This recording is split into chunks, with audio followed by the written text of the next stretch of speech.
जीवन हमें एक मौका देता है, इसलिए जब भी सही कॉलेज चुनने का समय आए तो सिर्फ मंगलायतन यूनिवर्सिटी आपके बेहतरीन भविष्य और सर्वांगीण विकास के लिए।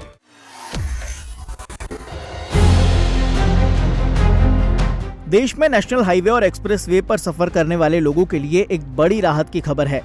केंद्र सरकार एक नई टोल नीति लाने जा रही है, जिससे न सिर्फ टोल टैक्स में बड़ी कटौती होगी, बल्कि पूरे साल के लिए मात्र 3,000 रुपए में अनलिमिटेड सफर की सुविधा भी मिलेगी।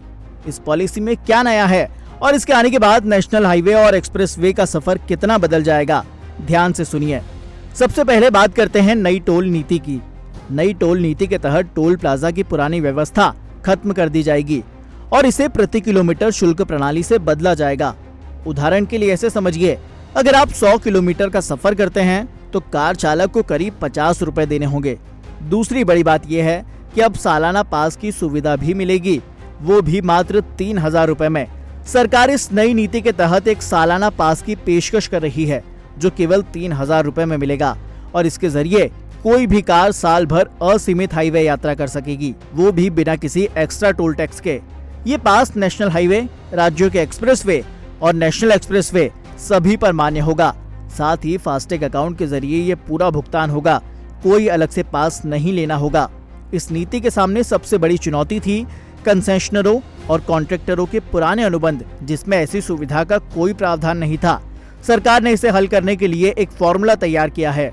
अब टोल ऑपरेटर डिजिटल रिकॉर्ड बनाएंगे, उन्हें वास्तविक वसूली और अनुमानित नुकसान की भरपाई सरकार करेगी। पहले विचार था कि 30,000 रुपए में 15 साल का पास दिया जाए, लेकिन राज्यों के वाहनों की अलग अलग उम्र सीमा, बैंकिंग सिस्टम की आपत्तियां और उपभोक्ताओं की संभावित प्रतिक्रिया को देखते हुए सरकार ने इस प्लान को ड्रॉप कर दिया और अब केवल सालाना पास पर ही काम चल रहा है।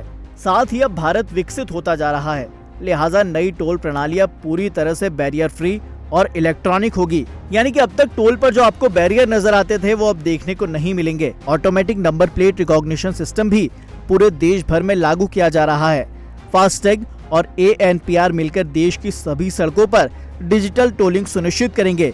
सरकार को इसके पायलट प्रोजेक्ट में 98% तक सटीकता मिली है और अगर कोई वाहन टोल दिए बिना निकल जाता है तो इसके लिए बैंक फास्टैग से मिनिमम बैलेंस अनिवार्य कर सकते हैं, जुर्माना लगा सकते हैं। इससे टोल चोरी पर भी रोक लगेगी। इस नई नीति की शुरुआत बहुत हद तक उम्मीद है कि दिल्ली जयपुर नेशनल हाईवे से होगी। मंत्रालय ने इसके लिए पूरी मैपिंग कर ली है। सेंसर और कैमरे लगभग सभी जोन में इंस्टॉल किए जा रहे हैं। खास बात यह है कि इस बार लोगों की सामान्य शिकायतों पर भी ध्यान दिया गया है। लोगों ने शिकायत की थी कि फास्टैग ठीक से स्कैन नहीं होता, गाड़ी को आगे पीछे बार बार करना पड़ता है। तो सरकार ने बताया कि इसके पीछे कुछ कारण है, जैसे गलत जगह फास्टैग लगाना या अवैध या निष्क्रिय फास्टैग जो स्कैनर को भ्रमित करते हैं। सरकार ने एक अभियान चलाकर 1 करोड़ फास्टैग रद्द किए थे, लेकिन अब भी कई निष्क्रिय फास्टैग सिस्टम में हैं। टोल ऑपरेटरों को इन्हें पहचानने और हटाने का निर्देश दिया गया है। अब देखना यह है कि नई टोल नीति की घोषणा कब होती है और इसे लागू करने में कितना वक्त लगता है।